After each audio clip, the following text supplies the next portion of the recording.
एक बार चीन के एक हिस्से में एक बहुत बड़ा मठ था जहाँ लगभग 500 भिक्षु रहते थे। वे सभी अपने गुरु के मार्गदर्शन में खुद को जानने का अभ्यास कर रहे थे। एक दिन एक लड़का उस मठ में शिष्य बनने के लिए आया।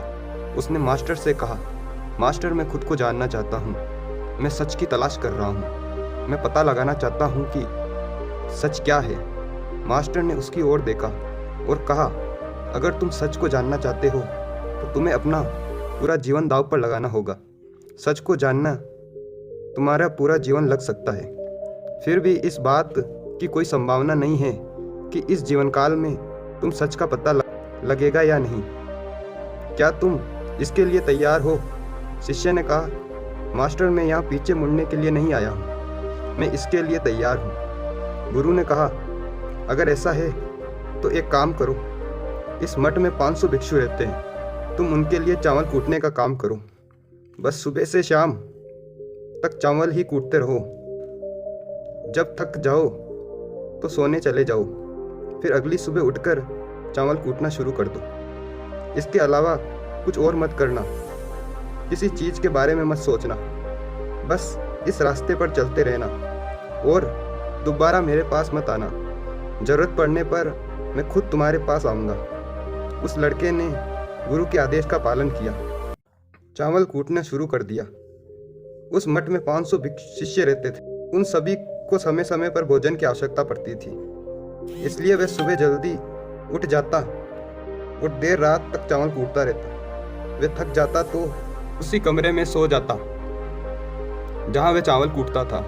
वह किसी से बात नहीं करता था और न ही कोई उसके पास बात करने आता था।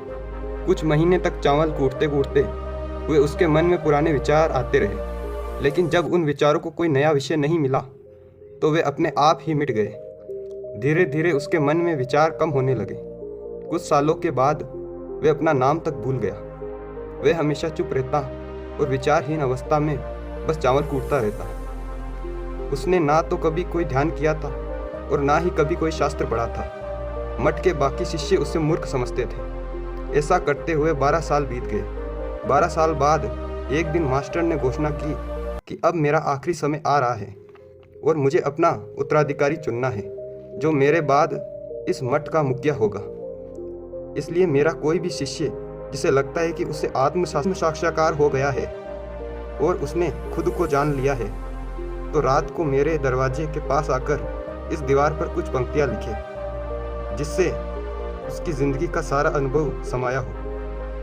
शिष्यों ने ऐसा करने के बारे में सोचा।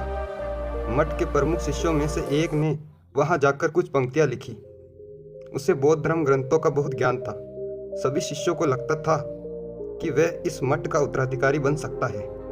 उसने लिखा था कि मन एक दर्पण की तरह है जिस पर विचारों और इच्छाओं की धूल जमा हो जाती है। इस धूल को हटाने के लिए ही ध्यान है। जिसकी धूल हट जाती है और मन का दर्पण साफ हो जाता है, वह मोक्ष को प्राप्त कर लेता है। अगली सुबह जब मास्टर उठे और उन्होंने इन पंक्तियों को देखा तो उन्हें बहुत गुस्सा आया और उन्होंने कहा कि किस मूर्ख ने ये सब कचरा मेरी दीवार पर लिखा है।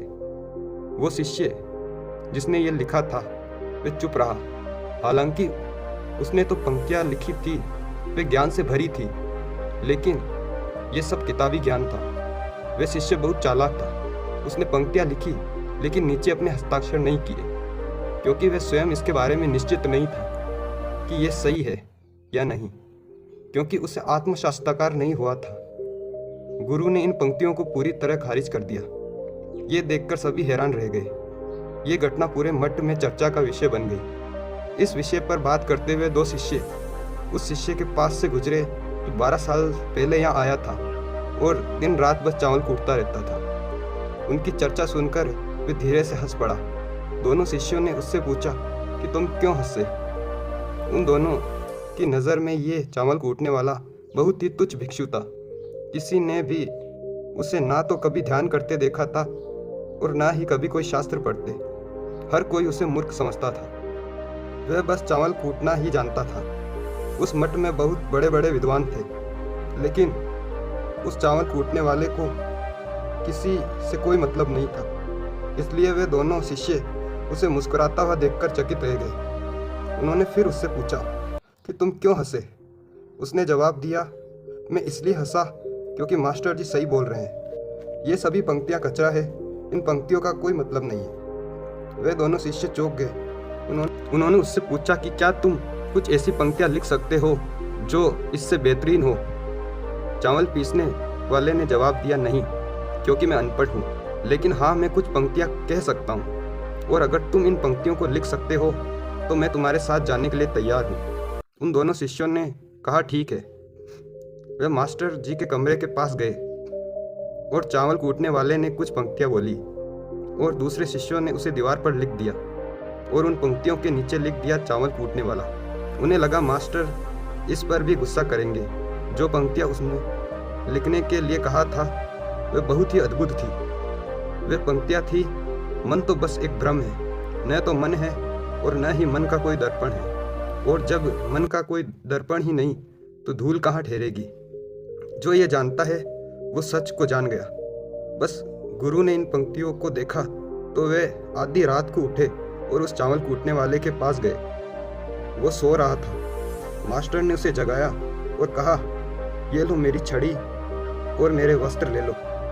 आज से तुम मेरे उत्तराधिकारी हो, लेकिन अभी इस मठ को छोड़कर दूर चले जाओ, क्योंकि इस मठ में बहुत सारे विद्वान हैं जो खुद को तुमसे श्रेष्ठ मानते हैं।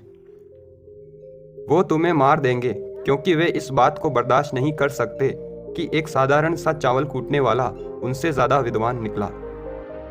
तुम्हें वो सारा ज्ञान हो गया है जो मुझे है, और तुम्हें ये केवल चावल कूटते कूटते हुआ है। और मुझे पता है कि तुम जहाँ भी जाओगे लोग तुम्हारे पास आने लगेंगे, क्योंकि जब कोई फूल खिलता है तो उसकी महक हर तरफ फैल जाती है। उसने अपने गुरु के पैर छुए और रात को ही वहाँ से चला गया। यह कहानी यहीं समाप्त होती है।